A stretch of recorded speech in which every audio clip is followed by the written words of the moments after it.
सिराज नाम का मतलब क्या है? सिराज नाम कितना मशहूर है और इंटरनेट की दुनिया में कितना वायरल है? सिराज एक इस्लामी नाम है और ये नाम लड़कों के लिए इस्तेमाल किया जाता है। सिराज नाम का मतलब रोशन है। सिराज की इब्तदाई तारीख अरबी ज़ुबान से निकलती है। इंटरनेट की दुनिया में सिराज नाम की शोहरत में 2018 से तेज़ी देखने में आई। पिछले 15 साल में आप सिराज नाम की शोहरत और ट्रेंड्स का ग्राफ स्क्रीन पर देख सकते हैं। आइए अब सिराज नाम के कुछ ऐसे फैक्ट्स देखते हैं जो इसे दूसरे नामों से मुनफरिद बनाते हैं। मौजूदा डाटा के लिहाज से सिराज नाम 2019 में वायरल रहा और मकबूलियत की हदों को छूने लगा।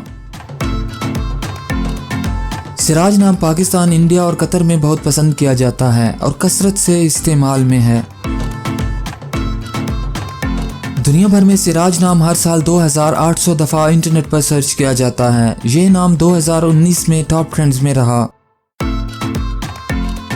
सिराज नाम चाइनीज़ और हिंदी में कुछ इस तरह लिखा जाता है।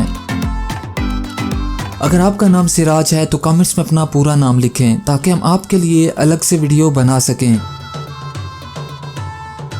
ये वीडियो आप सिराज नाम के किसी दोस्त के साथ शेयर कर सकते हैं। यकीनन वो इसे बहुत पसंद करेंगे। इस चैनल पर आप मज़ीद हज़ारों इस्लामी नामों के मानी, ट्रेंड्स और शोहरत का डाटा देख सकते हैं।